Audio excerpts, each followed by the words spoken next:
Hello! ఇదో మీ అమ్మమ్మ ఇంకొక వీడియో వస్తుంది చూడండి. బాగా చూడండి క్యాటివ్‌గా. ఇది మందారాకు.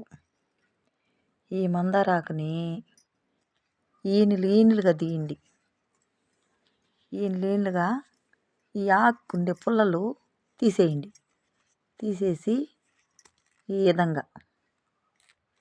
విధంగా దుంచండి. ఈ విధంగా దుంచి పొయ్యి మీద కుండ పెట్టండి. కుండ మీద ఈ ఆకంతా తుంచేసి బాగా ఎచ్చంగా వేడి చేయండి. వేడి చేసి మీకు ఎక్కడ నొప్పి ఉందో, మోకాళ్ళకైనా నడుములకైనా ఎక్కడ నొప్పి ఉందో అక్కడ కట్టుకోండి ఈ మందారాకు.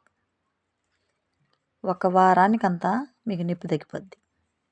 నడుము నొప్పి ఉన్నా, మోకాలు నొప్పి ఉన్నా తగ్గిపోద్ది. ఇది నచ్చితే లైక్ చేయండి, షేర్ చేయండి, ఫాలో అవ్వండి, కామెంట్ పెట్టండి.